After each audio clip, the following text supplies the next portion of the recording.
I thought we were gonna go outside and we're just gonna sit together for a while on the porch. And at your mom's house? Yeah. Okay. And he came inside and he started walking to my mom's room, and I told him that we need to go outside. What was your mom doing at that point? Was she asleep? She was asleep, and I want you to pay attention to the position of everybody in this story. They're outside. She says he came inside. That would imply that she was already inside when he came inside. So there's this space, this gap in time between her being inside and then him coming inside, and then him going to Dee Dee's room, allegedly, and her saying, we need to go back outside. We're going outside. Position-wise, a lot is not adding up, and there's a reason for that, and that is most likely she is being deceptive. And based on what we know now, she is. But position-wise, it doesn't make sense, and if we analyze her statement in this interrogation, I believe there's so much more that should have been brought up in the trial. Just my opinion. I got up to use the restroom, and at that point, he had put me in the bathroom, and he had locked the door. Okay.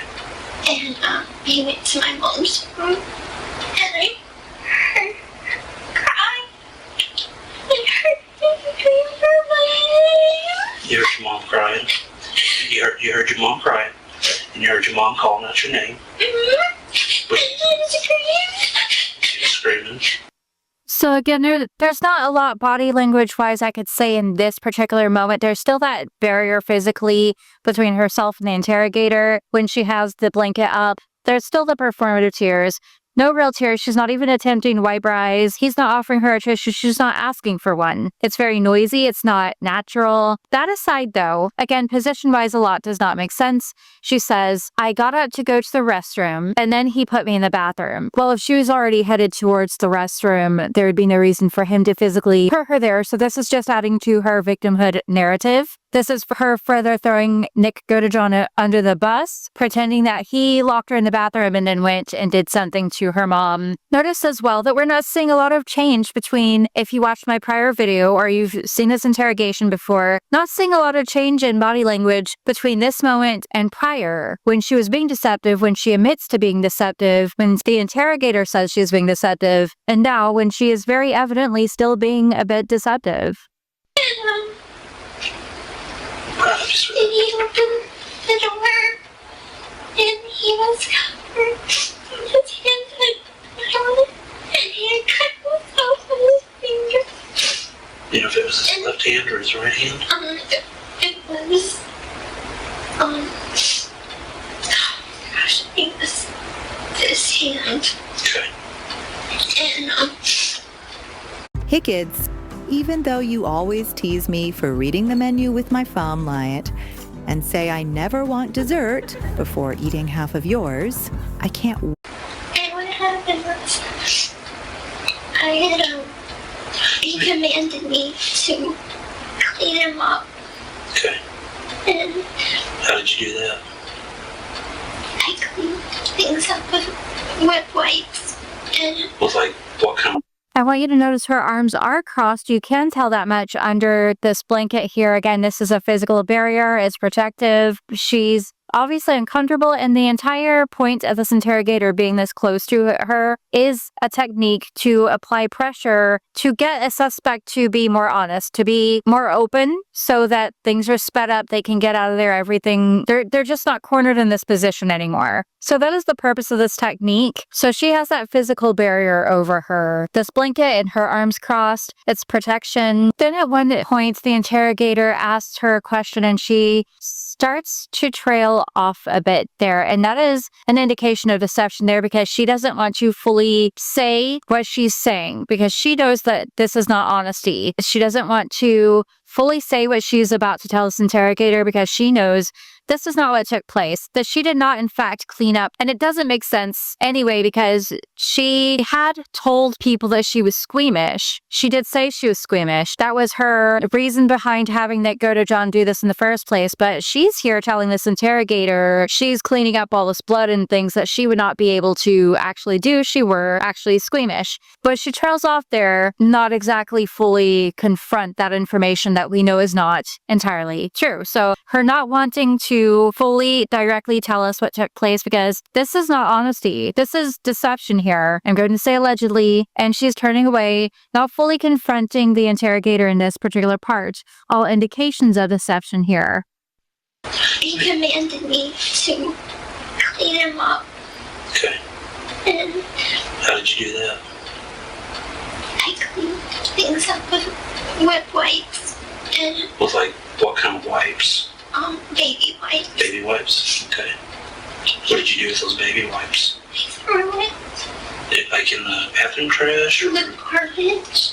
in the garbage? Okay. Is that, Says you don't know how he is. okay. You don't know how he is. I know. You I don't know. know Listen, how listen. he is. Listen to me. I know. Go ahead with your story, okay? You're doing good.